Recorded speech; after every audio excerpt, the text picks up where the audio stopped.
जय श्री राम।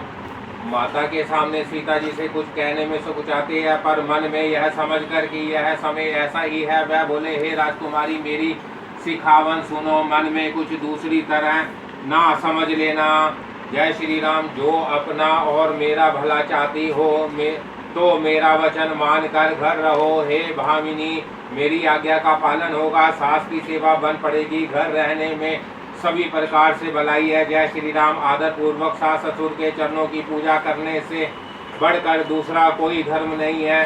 जब जब माता मुझे याद करेगी और प्रेम से व्याकुल होने के कारण उनकी बुद्धि भोली हो जाएगी। जय श्री राम। हे सुंदरी, तब तब तुम कोमल वाणी से पुरानी कथाएं कह कहकर इन्हें समझाना। हे सुमुखी, सुनो, सैकड़ों सौगंध है, मैं यह स्वभाव से ही कहता हूँ कि मैं तुम्हें केवल माता के लिए ही घर पर रखता हूँ। जय श्री राम। गुरु और वेद के द्वारा सम्मत धर्म का फल तुम्हें बिना ही क्लेश के मिल जाता है, किंतु हट के वश होकर गालव मुनि और राजा नहुष आदि सब ने संकट ही सहे। जय श्री राम। दोहा 61। हे सुमुखी, हे सयानी, सुनो, मैं भी पिता के वचन को सत्य करके शीघ्र ही लौटूंगा। दिन दिन जाते देर नहीं लगेगी। हे सुंदरी, हमारी यह सीख सुनो। जय श्री राम। हे वामा, यदि प्रेम वश हट करोगी तो तुम परिणाम में दुख पाओगी। वन बड़ा कठिन और भयानक है, वहाँ की धूप, जड़ा, वर्षा और हवा सभी बड़े भयानक है। जय श्री राम।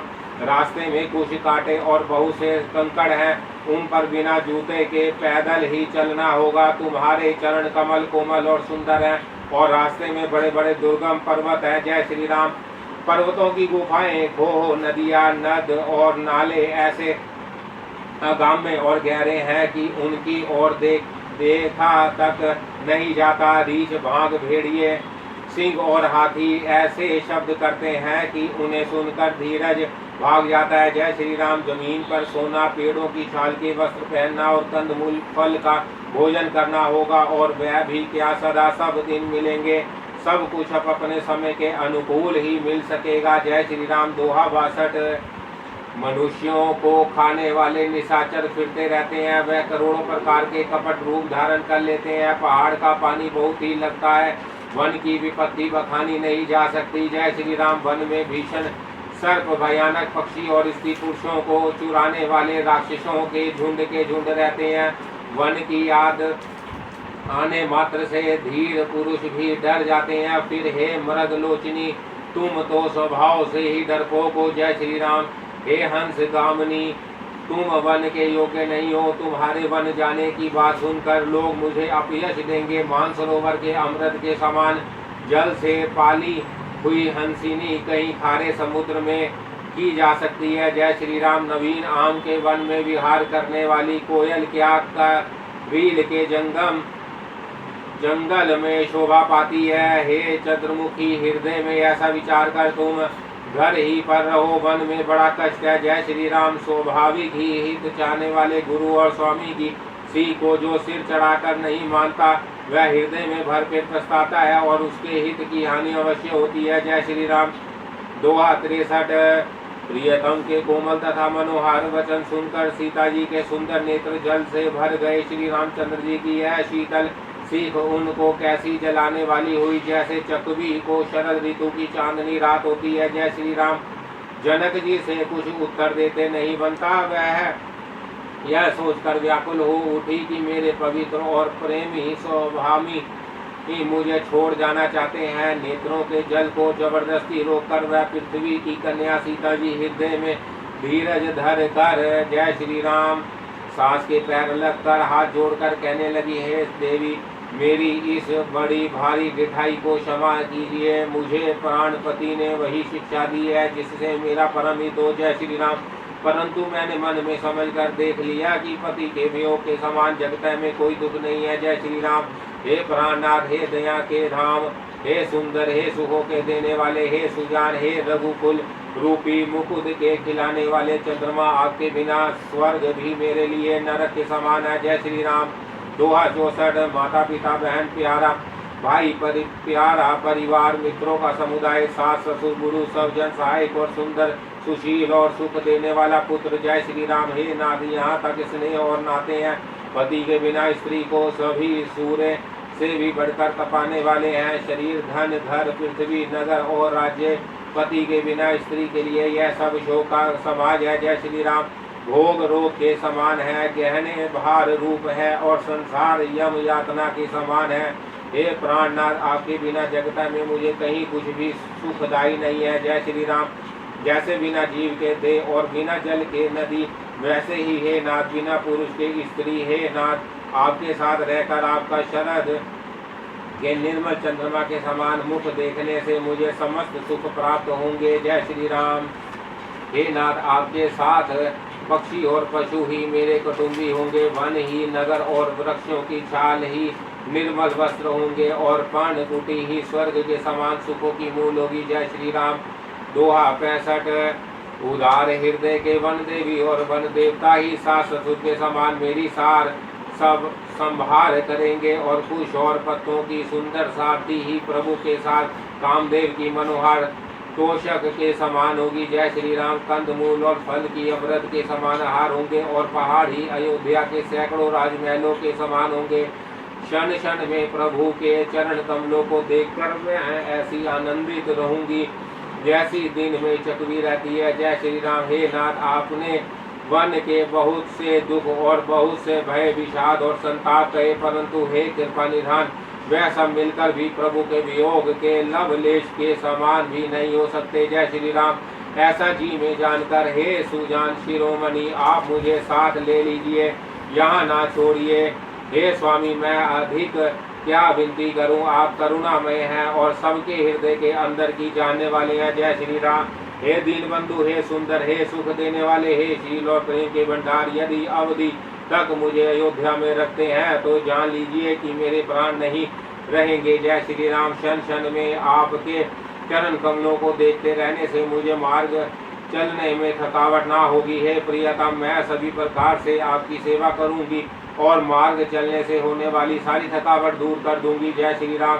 आपके पैर धोकर पेड़ों की छाया में बैठकर मन में प्रसन्न होकर हवा करूंगी। पसीने की बूंदों सहित श्याम शरीर को देखकर प्रजापति के दर्शन करते हुए दुख के लिए मुझे अवकाश ही कहाँ रहेगा। जय श्री राम। समतल भूमि पर घास और पेड़ों के पत्ते बिछाकर यह दासी रात भर आपके चरण दबावेगी। बार बार आपकी कोमल मूर्ति को देखकर मुझको गरम हाव भी ना लगेगी। जय श्री राम। प्रभु के साथ मेरी ओर देखने वाला कौन है? जैसे सिंह की स्त्री को खरगोश और सिंहार नहीं देख सकते, मैं सुकुमारी हूँ और नाथ वर के योग्य है। आपको तो तपस्या उचित है और मुझी को विषय भोग। जय श्री राम। ऐसे कठोर वचन सुनकर भी जब मेरा हृदय ना फटा तो हे प्रभु, हे पामर प्राण आपके वियोग का भीषण दुख सहेंगे। जय श्री राम। दोहा 67। ऐसा कहकर सीता जी बहुत ही व्याकुल हो गई, वह वचन के वियोग को भी ना संभाल सकी। उनकी यह दशा देखकर श्री रघुनाथ जी ने अपने जी में जान लिया कि हठ पूर्वक इन्हें यहाँ रखने में यह प्राणों ना रहेगी। जय श्री राम। तब कृपालु सूर्य कुल के स्वामी श्री रामचंद्र जी ने कहा कि सोच छोड़कर मेरे साथ वन में को चलो। आज विषाद करने का अवसर नहीं है, परंतु वन गमन की तैयारी करो। जय श्री राम। श्री रामचंद्र जी ने प्रिय वचन कहकर प्रियतम सीता जी को समझाया, फिर माता के पैरों लगकर आशीर्वाद प्राप्त किया। बेटा, जल्दी लौट कर प्रजा के दुख को मिटाना और यह निठुर माता तुम्हें भूल ना जाए। जय श्री राम। हे विधाता, क्या मेरी दशा भी फिर पलटेगी? क्या अपने नेत्रों से मैं इस मनोहर जोड़ी को फिर देख पाऊंगी? हे पुत्र, वह सुंदर दिन और शुभ घड़ी कब होगी जब तुम्हारी जननी जीते जी तुम्हारा चांद सा मुखड़ा फिर देखेगी? जय श्री राम। हे तात वत्स कहकर, लाल कहकर, रघुपति कहकर, रघुवर कहकर मैं फिर कब तुम्हें बुलाकर हृदय से लगाऊंगी और हर्षित होकर तुम्हें अंगों को देखूंगी। जय श्री राम। दोहा 68। यह देखकर कि माता स्नेह के मारे अधीर हो गई है और इतनी अधिक व्याकुल है कि मुंह से वचन नहीं निकलता, श्री रामचंद्र जी ने अनेक प्रकार से उन्हें समझाया। वह समय और स्नेह वर्णन नहीं किया जा सकता। जय श्री राम।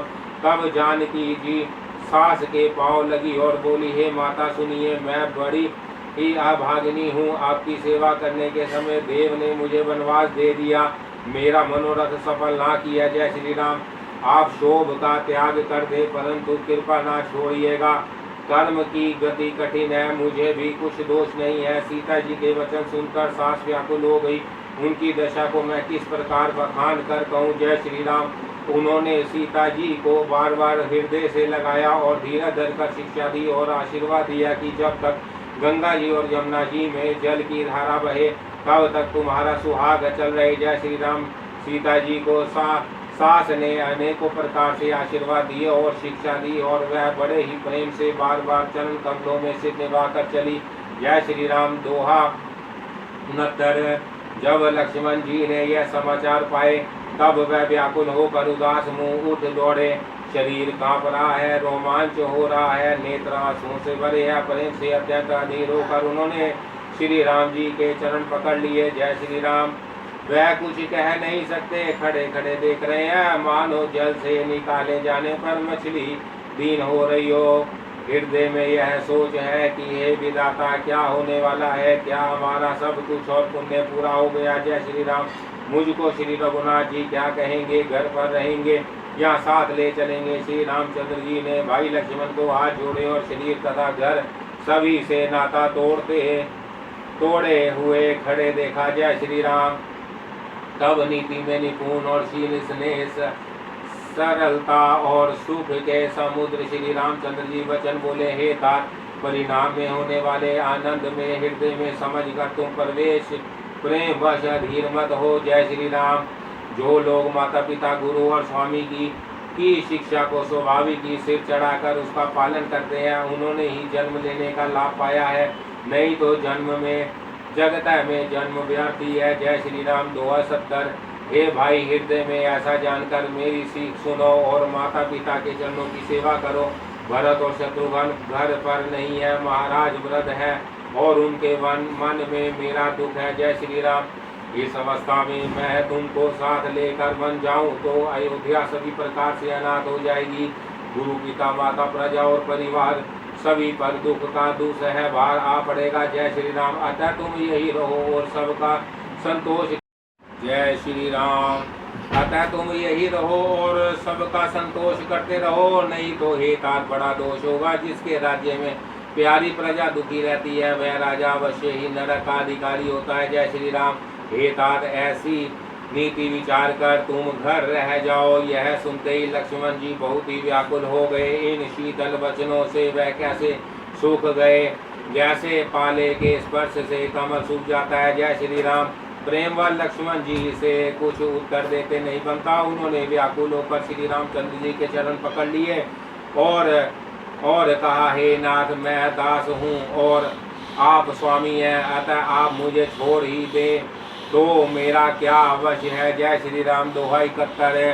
हे स्वामी, आपने मुझे सीख तो बड़ी अच्छी दी है, पर मुझे अपनी कायरता से वह मेरे लिए आगम लगी। शास्त्र और नीति के तो वह ही श्रेष्ठ पुरुष अधिकारी है जो धीर है और धन की धुतरी को धारण करने वाले हैं। जय श्री राम। मैं तो प्रभु के स्नेह में पला हुआ छोटा बच्चा हूँ। कई हंस भी मंत्राचल या सुमेर पर्वत को उठा सकते हैं। हे नाथ, स्वभाव से ही कहता हूँ, आप विश्वास करें, मैं आपको छोड़कर गुरु पिता माता किसी को भी नहीं जानता। जय श्री राम। जगत में जहाँ तक स्नेह का संबंध है, प्रेम और विश्वास है, जिनको स्वयं वेद ने गाया है, हे स्वामी, हे दीन बंधु, हे सबके हृदय में अंदर की जानने वाले, मेरे तो वह सब कुछ केवल आप ही हैं। जय श्री राम। धर्म और नीति का उपदेश तो उसको करना चाहिए जिसे कीर्ति विभूति या सदकी प्यारी हो, किंतु जो मन वचन और कर्म से चरणों में ही प्रेम रखता हो, हे कृपा सिंधु, क्या वह भी त्यागने के योग्य है। जय श्री राम। दया के समुद्र श्री रामचंद्र जी ने भले भाई के कोमल और नम्रता युक्त वचन सुनकर और उन्हें स्नेह के कारण डरे हुए जानकर हृदय से लगाकर समझाया। जय श्री राम। दोहा 72। हे भाई, जाकर माता से विदा मांग आओ और जल्दी वन को चलो। रघुकुल में श्रेष्ठ श्री रघुनाथ जी वाणी सुनकर लक्ष्मण जी आनंदित हो गए। बड़ी हानि दूर हो गई और बड़ा लाभ हुआ। जय श्री राम। वह हर्षित हृदय से माता सुमित्रा सुमित्रा जी के साथ आए। मानो अंधा फिर से नेत्र पा गया हो। उन्होंने जाकर माता के चरणों में मस्तक नवाया, किंतु उनका मन रघुकुल को आनंदित देने वाला श्री राम जी और जनक जी के साथ था। जय श्री राम। माता ने उदास मन देखकर उनसे पूछा। लक्ष्मण जी ने सब कथा विस्तार से कह सुनाई। सुमित्रा जी कठोर वचनों को सुनकर ऐसी सहम गई जैसे हिरनी चारों ओर वन में आग लगी देखकर सहम जाती है। जय श्री राम। लक्ष्मण ने देखा कि आज अनर्थ हुआ, वह स्नेहवश काम बिगाड़ देगी, इसलिए वह विदा मांगते हुए डर के मारे सकुचाते हैं कि हे विधाता, माता साथ जाने को कहेगी या नहीं। जय श्री राम। सुमित्रा जी ने श्री रामचंद्र जी और श्री सीता जी के रूप, सुंदरशील और स्वभाव को समझकर और उन पर राजा का प्रेम देखकर अपना सिर धोना और कहा कि पापिनी के कई ने बुरी तरह घात लगाया। जय श्री राम। दोहा 73। परंतु कुछ समय जानकर धैर्य धारण किया और स्वभाव से ही हित चाहने वाली सुमित्रा जी कोमल वाणी से बोली, हे तात जानकी जी तुम्हारी माता है और सब प्रकार से स्नेह करने वाले श्री रामचंद्र जी तुम्हारे पिता है। जय श्री राम। जहाँ श्री रामचंद्र जी का निवास हो वही अयोध्या है, जहाँ सूर्य का प्रकाश हो वही दिन है। यदि निश्चय ही सीताराम वन को जाते हैं तो अयोध्या में तुम्हारा कुछ भी काम नहीं है। जय श्री राम। गुरु, पिता, माता, भाई, देवता और स्वामी, इन सब की सेवा प्राण के समान करनी चाहिए। फिर श्री रामचंद्र जी तो प्राणों के भी प्रिय है, हृदय में भी जीवन है और सभी के स्वार्थ रहित सखा है। जय श्री राम। जगत में यहाँ जहाँ तक पूजनीय और परम प्रिय लोग हैं वह सब राम जी के नाते से ही मानने योग्य है। जय श्री राम। हृदय में ऐसा जानकर हे तात उनके साथ बन जाओ और जगत में जीने का लाभ उठाओ। जय श्री राम। मैं बलिहारी जाती हूँ, मेरे समय तुम बड़े ही सौभाग्य के पात्र हुए, जो तुम्हारे चित्त ने छल छोड़कर श्री रामचंद्र जी के चरणों में स्थान प्राप्त किया है। जय श्री राम।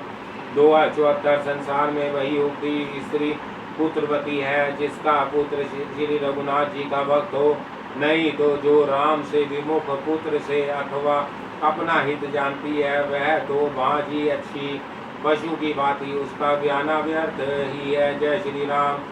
तुम्हारे ही भाग्य से श्री राम जी वन को जा रहे हैं, हे तात दूसरा कोई कारण नहीं।